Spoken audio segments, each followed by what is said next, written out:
Welcome to The Explainer. Today, we're going to dig into a really fascinating economic puzzle. And believe it or not, the answer doesn't just explain why we give to charity, it reveals something pretty profound about who we are and the choices we make every single day. Okay, so let's start with what seems like a simple question about a very human behavior: generosity. I mean, why do we do it? We give to causes we care about, sure, to help people, to feel like we're part of something bigger. But what's really going on under the hood? We have this common assumption, and a lot of data backs it up, that as we get older, we tend to become more pro-social. Things like volunteering and donating money. It's a nice thought, isn't it? That with age and experience, our generosity just keeps on growing? But when you look closely at the data, the story gets a little more complicated. Research shows that, yeah, charitable giving does rise for decades, but then it hits a peak right around age 75. And then, boom, it suddenly drops off. And we're not talking about a gentle slope here. It's a really noticeable shift. And that creates this little puzzle, what some researchers call the generosity paradox. I mean, why would the oldest old, people with a whole lifetime of experience, suddenly become less likely to give? It's a real mystery. And it's one that a couple of researchers, Pamela Wiepking and Russell James, decided they had to solve. So how do you even start to solve a puzzle like this? Well, you do what any good detective would do. You start investigating the most logical suspects. What is it that changes in a person's life after 75 that could mess with their ability or even their desire to donate? All right, let's unpack this. We're going to follow the clues right alongside the researchers to see if we can figure out what's behind this decline. They tested some very sensible ideas. First up, declining health. Okay, maybe older people are just facing higher medical bills and that's squeezing their budget. Makes sense. Second, cognitive decline. Does it just get harder to manage your finances?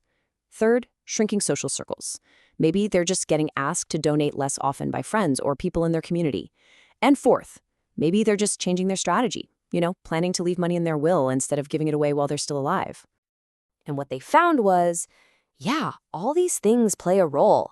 Declining health especially had some effect. But here's the kicker.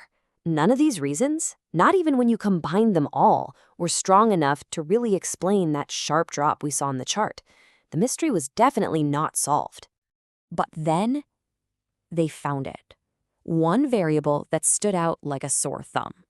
The single biggest factor, statistically, that was linked to this drop in giving was a decrease in attending religious services. Now, on the surface, this kind of makes sense, right?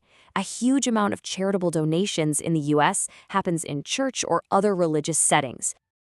So, case closed, people go to church less, so they give less. Well, not so fast. It turns out this finding isn't really the answer. It's more like a giant clue, pointing to something much, much deeper about what actually drives our economic choices. To really get to the why behind this paradox, we have to talk about a game-changing idea from economists George Akerlof and Rachel Cranton. They gave us a totally new way to look at things: the economics of identity. Their big idea is that our economic decisions aren't just these cold, rational calculations about getting the most money or the best deal. Instead, a lot of our choices are tied up in our identity, our sense of who we are, the groups we feel like we belong to, and the kind of person we're trying to be. Think about it like this. Old school economics says we make choices to get the best outcome, the most utility. But identity economics adds this whole other piece to the equation: how a choice makes us feel about who we are. So an action might not make you much money, but if it makes you feel great about yourself, that has value. And the opposite is true too. So the bottom line is, we don't just buy stuff or choose a job or donate money based on a spreadsheet. We do things that line up with and even strengthen our sense of self. It's like Akerlof and Cranton said, choosing your identity might just be the most important economic decision you'll ever make. Okay, so this is a really powerful idea, but how does it solve our generosity puzzle? Let's connect the dots here. When you look at the problem through this lens of identity economics, the whole thing just clicks into place. The surface level story is, people get sick, they stop going to church, they stop giving. But the identity story is so much deeper. It says that declining health stops you from doing the very things, like going to church, that prove to yourself that you are a generous, active member of your community. See, in this view, giving isn't just a financial transaction. It's an expression of who you are. It's an action you take to reinforce your self-image as a good person or a caring neighbor or a person of faith. So when bad health gets in the way of participating in the communities and rituals that reinforce that identity, well, the giving that goes along with it naturally fades away. It's not just a loss of money, it's a loss of a way to feel like yourself. And this is just a brilliant illustration of a concept that goes way, way beyond giving to charity. This isn't just about donations. This is about our entire economic lives. This same principle helps explain so many other things, like why do we think of some jobs as men's work and others as women's work? How do couples decide who does the chores? Why do you feel that pull to donate to your old college, but not some other one you've never been to? It's all about identity. It can even help us understand why people make self-destructive choices when they feel shut out from mainstream society.